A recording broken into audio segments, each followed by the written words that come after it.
seek refuge in Allah from Satan, the accursed, with the name of Allah, the compassionate, the merciful. If Allah wills, what Allah wills. Peace be upon all the holy prophets.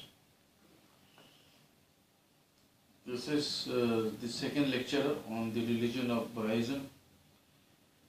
Baha'u'llah claimed to be the messenger of God, and according to him, the Holy Quran was abrogated. Kitab-e-Aqdas came to replace the Holy Quran, in place of the Holy Quran. And Baha'u'llah claimed to be the messenger of God on the basis of the Holy Quran.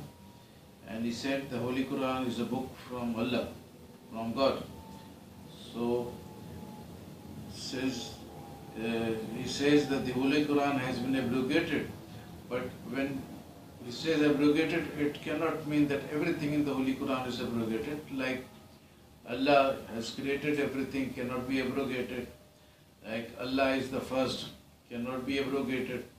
So in this manner, I have given the first lecture some good points. And today's lecture is on Pharaoh's mummy, number 1. In verse 92 of chapter Yunus, Jonah of the Bible, chapter number 10. When Pharaoh was drowning, he finally believed in Allah, but it was said to him, so this day we deliver thee in thy body, so that you may be a sign unto those after thee. The above verse says that the body of Pharaoh has been preserved as a sign unto men. Before this sign becomes visible unto men, how can the Holy Quran be abrogated? Pharaoh's mummy was discovered. His name was Merneptah, the one who was drowned. All the kings of Egypt were known as pharaohs. His father was Ramses II, his father was Seti I, in this way.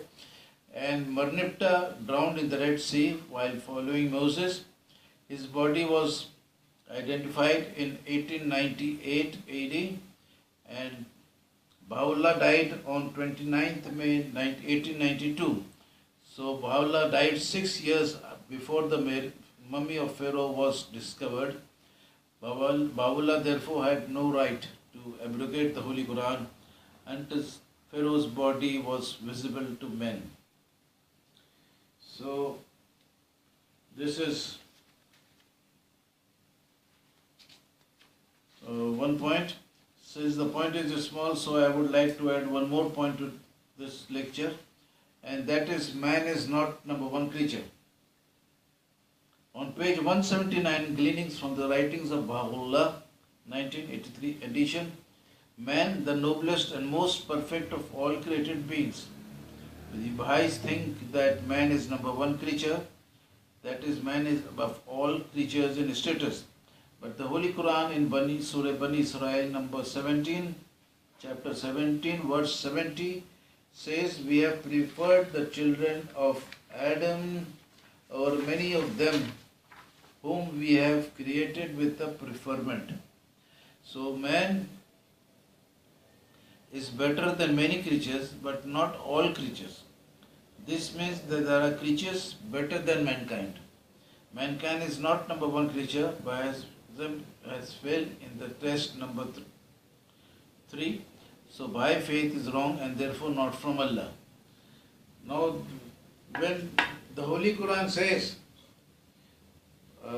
that we have preferred mankind over many of those whom we have created with a preferment in verse 70 of Surah Bani Israel, it means that there is at least one creature above man. For discussion's sake, there may be many more creatures, but at least one is necessary because man is not number one, so there must be at least one creature above mankind.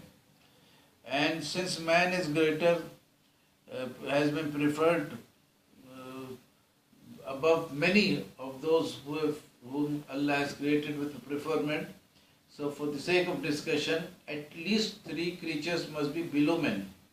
So when we add 1 above man and 3 below mankind, so this becomes 4, and when you include man, it becomes 5.